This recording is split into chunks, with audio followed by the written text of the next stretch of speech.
Banjir bandang menerjang Desa Bojongkoneng, Kecamatan Babakan Madang, Bogor, Jawa Barat, Rabu sore. Banjir terjadi usai hujan deras mengguyur wilayah ini. Sebuah mobil diduga milik pekerja proyek pembangunan perumahan di Sentul City hanyut terseret derasnya arus banjir. Mobil pun rusak akibat terkena material batu dan menabrak pembatas jalan. Banjir bandang yang tiba-tiba datang membuat sejumlah warga terjebak dan tidak bisa melintasi jalan. Selain hujan lebat, diduga banjir terjadi karena saluran air tersumbat material selama pembangunan kawasan perumahan.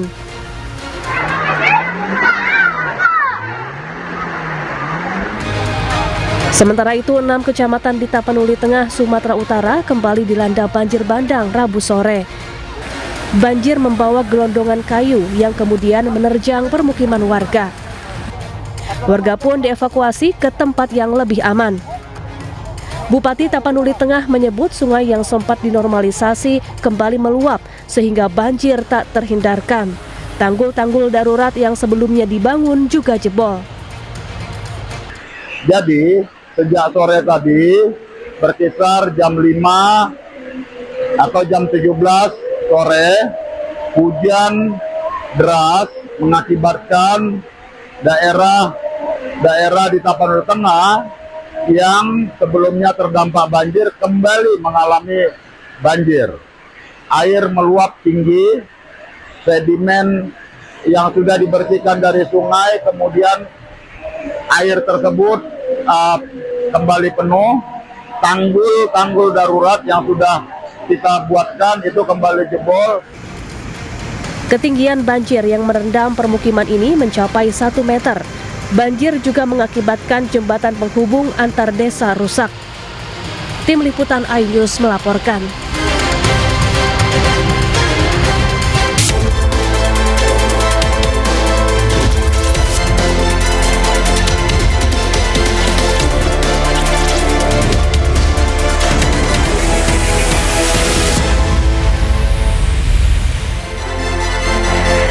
Selamat siang pemirsa. DPR RI rapat dengan Kementerian Kesehatan bahas perbedaan data masyarakat miskin di BPJS. Sementara itu keracunan massal terjadi di Sumatera Barat. Anak-anak hingga lansia dilarikan ke rumah sakit. Selain informasi tadi, kami juga akan hadirkan beragam informasi menarik dan terkini terkait kebijakan hingga kegiatan para pemimpin bangsa. Bersama saya Syafaati Suryo, inilah Pemimpin Rakyat, pemimpin beraksi, rakyat awasi.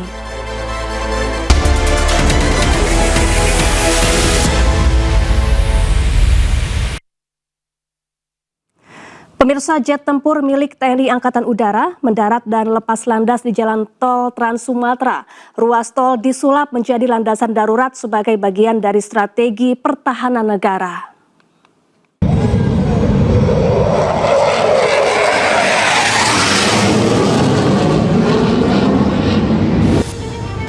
Ruas Jalan Tol Trans Sumatera, kilometer 228 hingga 231, jalur terbanggi besar Pematang Panggang Kayu Agung, menjadi lokasi uji coba pendaratan dan lepas landas pesawat tempur TNI Angkatan Udara dengan memanfaatkan badan jalan tol sebagai landasan darurat.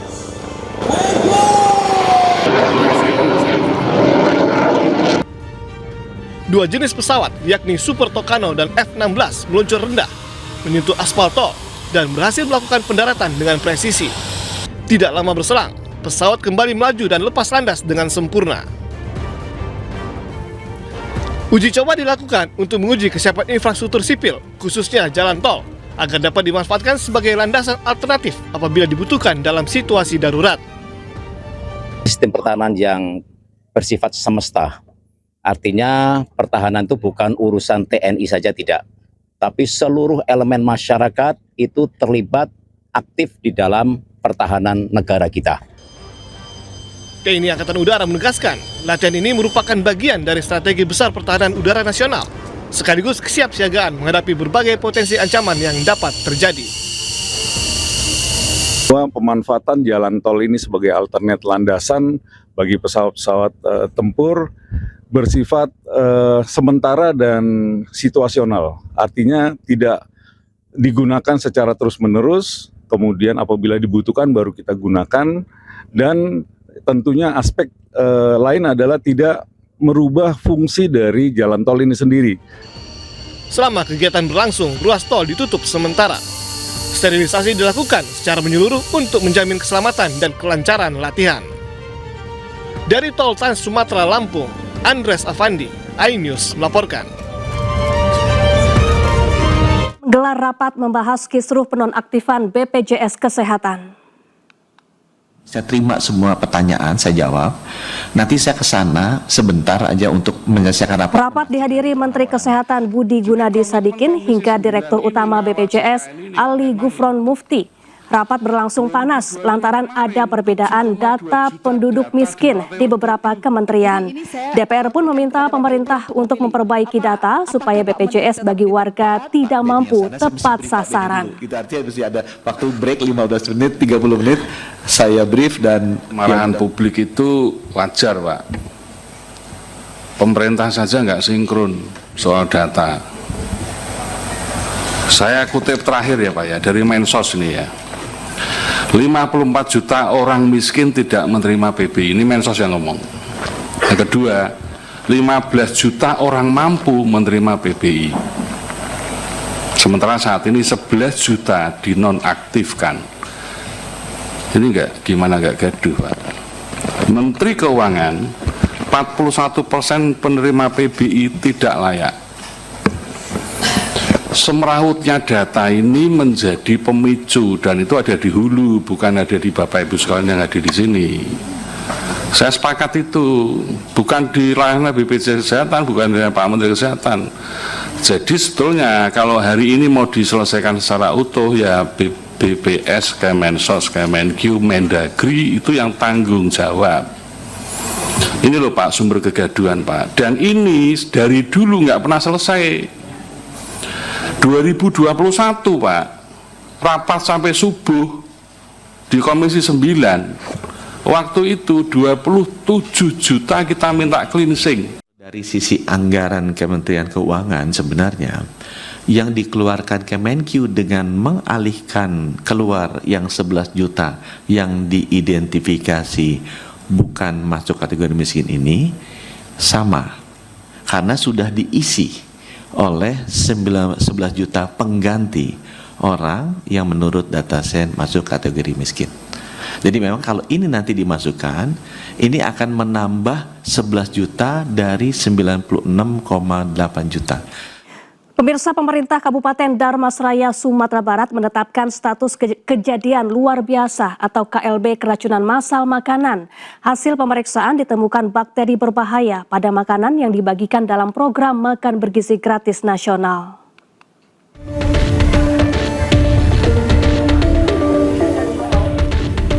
Sejumlah warga di Dharmasraya, Sumatera Barat dilarikan ke beberapa fasilitas kesehatan karena keracunan usai menyantap makanan yang dibagikan program MBG. Berdasarkan data Dinas Kesehatan Kabupaten Dharmasraya, total korban keracunan mencapai 221 orang. 46 diantaranya harus menjalani rawat inap, sementara 175 lainnya diperbolehkan rawat jalan. Para korban terdiri dari pelajar, guru, ibu hamil, lansia hingga balita. Pemerintah Kabupaten Dharmasraya pun terus menyelidiki penyebab keracunan. Hasilnya operasional SPPG terkait kedapatan menyalahi aturan yang ada, sehingga bakteri ditemukan dalam makanan yang dibagikan. Kan hasil investigasi kami, pemerintah kabupaten, memang ada SOP yang disalahi oleh dapur tersebut. Yang berada di Sungai Rumbai tersebut. Nah, salah satu kesalahannya itu adalah membeli makanan basah dari luar, sebenarnya itu tidak diperbolehkan di dalam Juknis BGN. Kemudian juga makanan itu tidak langsung disimpan di suhu chiller, sehingga ini yang menyebabkan dia terkontaminasi dan berkembang biak tadi bakteri itu. Kini Pemkab telah menetapkan status KLB dan menutup SPPG yang terbukti melanggar aturan. Dari Kabupaten Dharmasraya, Sumatera Barat, Budi Sunandar, iNews melaporkan. Kebakaran gudang pestisida sebabkan Sungai Cisadane tercemar. Lantas apa langkah pemerintah? Usai jeda tetaplah di Pemimpin Rakyat.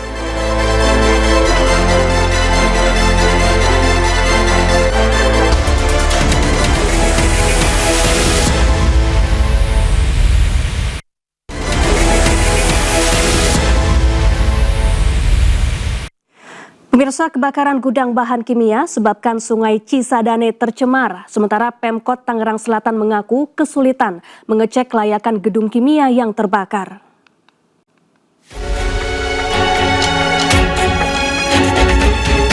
Kebakaran gudang bahan kimia di kawasan industri Taman Tekno, Tangerang Selatan, Banten pada Senin 9 Februari 2026 berbuntut panjang. Bahan kimia dari gudang yang terbakar mengalir ke Sungai Cisadane. Namun Pemkot Tangerang Selatan mengaku kesulitan untuk memeriksa lokasi kebakaran. Tim gabungan Polres, Kejaksaan hingga TNI pun akan dibentuk untuk memeriksa sertifikat laik fungsi dan AMDAL gedung ini. Bahwa sebetulnya ada kewajiban pemeriksaan sertifikat laik fungsi dari gedung-gedung perkantoran di sekota Tangerang Selatan karena sudah ada perdanya. Tapi jujur memang untuk masuk ke pergudangan ini mengalami kesulitan teman-teman. Makanya tadi dibahas ya tidak dikasih akses masuknya. Padahal Kementerian Lingkungan Hidup yang turun ke lokasi menemukan aliran air yang membawa bahan kimia dari pabrik ini membuat Sungai Cisadane tercemar dan berubah warna.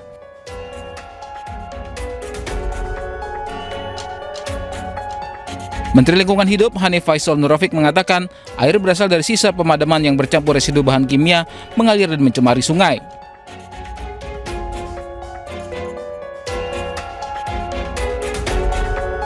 Warga pun diminta untuk tidak menggunakan air sungai untuk kebutuhan sehari-hari.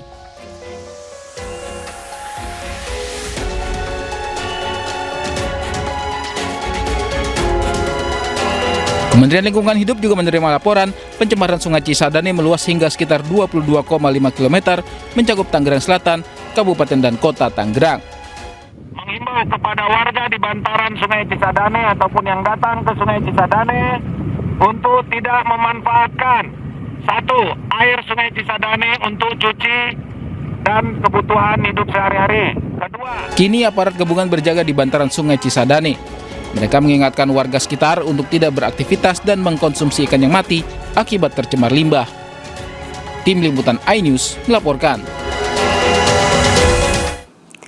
Pemirsa, pemerintah menggelar pelepasan ekspor serentak di sejumlah daerah. Di Mojokerto, ekspor berfokus pada ekspor krimer, sementara di Batam, arang batok kelapa diekspor ke Cina.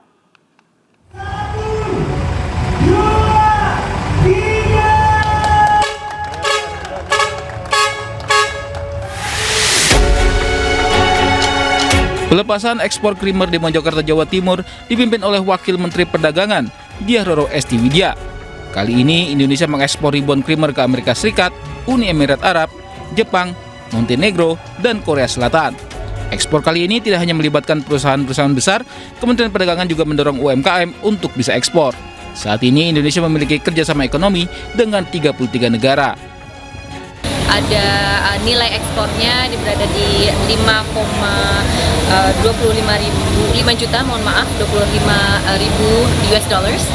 Dan hari ini ada beberapa perusahaan. Jadi kita melakukan pelepasan ekspor serentak di beberapa wilayah, beberapa provinsi. Tak hanya di Mojokerto, pelepasan ekspor juga dilakukan di 8 provinsi. Salah satunya di Batam, Kepulauan Riau. Kadin Indonesia mengekspor 36.000 ton arang kelapa bernilai 200 miliar rupiah. Kali ini arang kelapa akan dikirimkan ke China. Program ini melibatkan puluhan UMKM yang tersebar di 4 kecamatan di Kabupaten Indragiri Hilir dan Kota Batam. Kita menggerakkan UMKM di daerah. Nah, kontrak hari ini yaitu berjumlah sekitar per tahun adalah 36.000 ton. Nah, 35.000 ton itu dimana kita kalkulasikan per bulan itu sekitar 125 kontainer ekspor. Target kita mudah-mudahan ini dalam 1 tahun ini, di tahun pertama ini kita bisa achieve sampai 500 miliar. Selain arang kelapa, rencananya Indonesia akan ekspor lanjutan berupa serbuk dan serabut kelapa ke Tianjin. Nantinya ekspor tidak hanya berfokus pada perdagangan, tetapi juga transfer teknologi dari China ke Indonesia. Tim Liputan iNews melaporkan. 10.000 pelajar di Kota Bandung mengalami masalah kesehatan mental di sepanjang tahun 2025. Pemkot Bandung menyiapkan program psikolog ke sekolah sebagai upaya mengatasi persoalan kesehatan mental pelajar.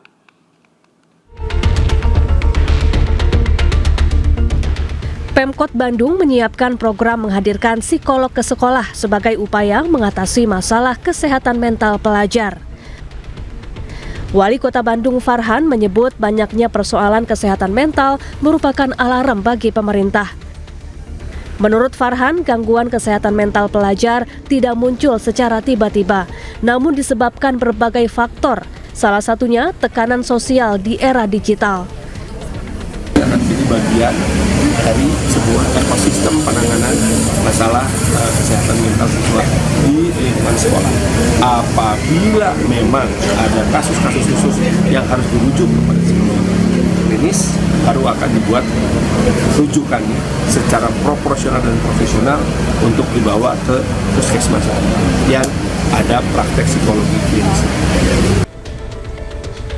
Data Dinas Kesehatan Bandung mencatat ada sekitar 10.000 pelajar didiagnosa mengalami gangguan kesehatan mental sepanjang tahun 2025. Dari Bandung, Jawa Barat, Billy Maulana Fikran, iNews melaporkan. Warga terdampak tanah bergerak di Tegal bakal direlokasi. Wapres Gibran cek kondisi warga. Selengkapnya sesaat lagi, tetaplah bersama kami.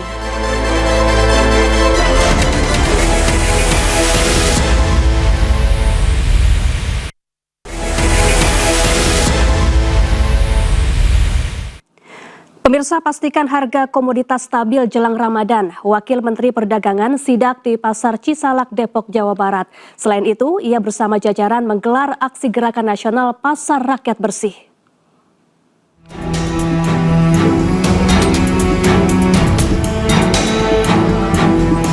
Didampingi oleh Wakil Wali Kota Depok dan dinas terkait, Wakil Menteri Perdagangan Diah Roro Esti mendatangi sejumlah lapak pedagang di Pasar Cisalak, Depok, Jawa Barat.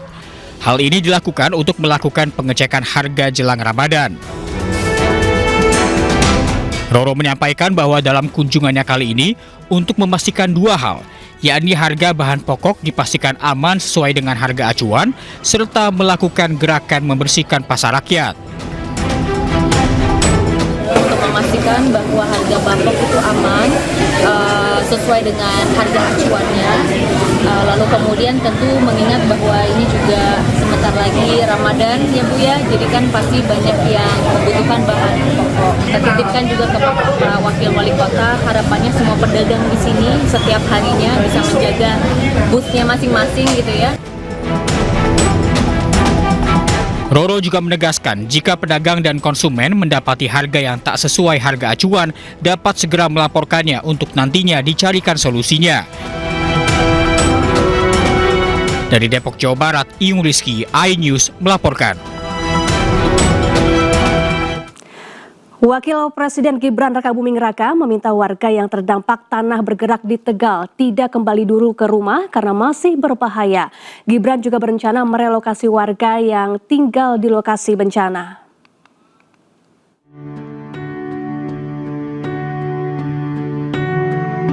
Mengendarai motor trail, Wapres Gibran Rakabuming Raka menuju Desa Padasari, Kecamatan Jatinegara, Tegal, Jawa Tengah untuk meninjau bencana tanah bergerak yang terjadi di sana.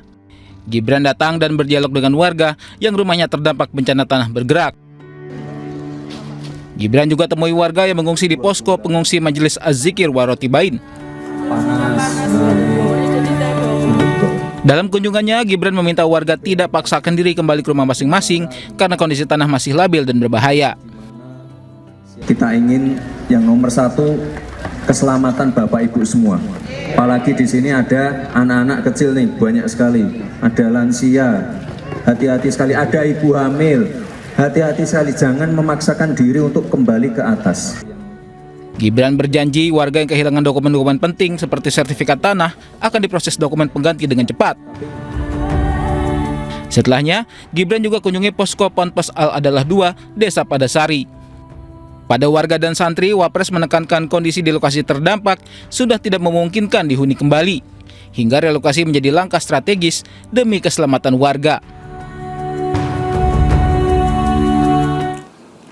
Pemirsa, Presiden Prabowo Subianto ikut merayakan ulang tahun Menteri Luar Negeri Sugiono. Menlu pun mendapatkan kejutan dari pegawai di Kementerian Luar Negeri. Dan pemirsa, informasi ini sekaligus menutup Pemimpin Rakyat hari ini. Temukan informasi-informasi terbaru lainnya di www.inews.id. Dan cuplikan tayangan berita iNews dapat Anda saksikan di kanal YouTube @officialinews. Saya Syafaati Suryo dan kerabat kerja yang bertugas pamit undur diri. Pemimpin Rakyat, pemimpin beraksi, rakyat awasi. Sampai jumpa.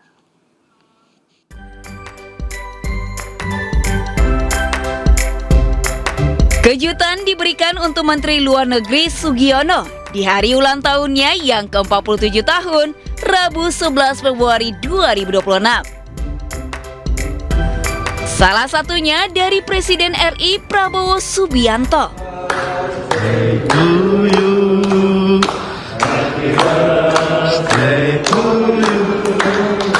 Kejutan diberikan di kediaman Presiden Prabowo di Istana Negara.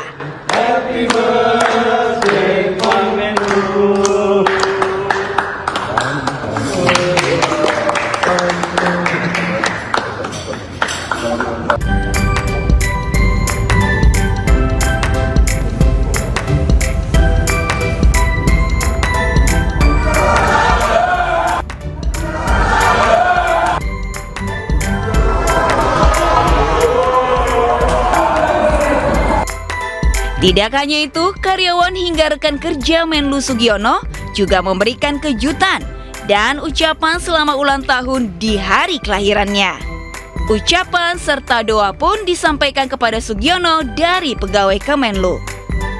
Bantuan Bang Mamat kantuk tahun. Selamat ulang tahun Bang Menlu, semoga sukses selalu. Selamat ulang tahun Bang Menlu, sehat selalu.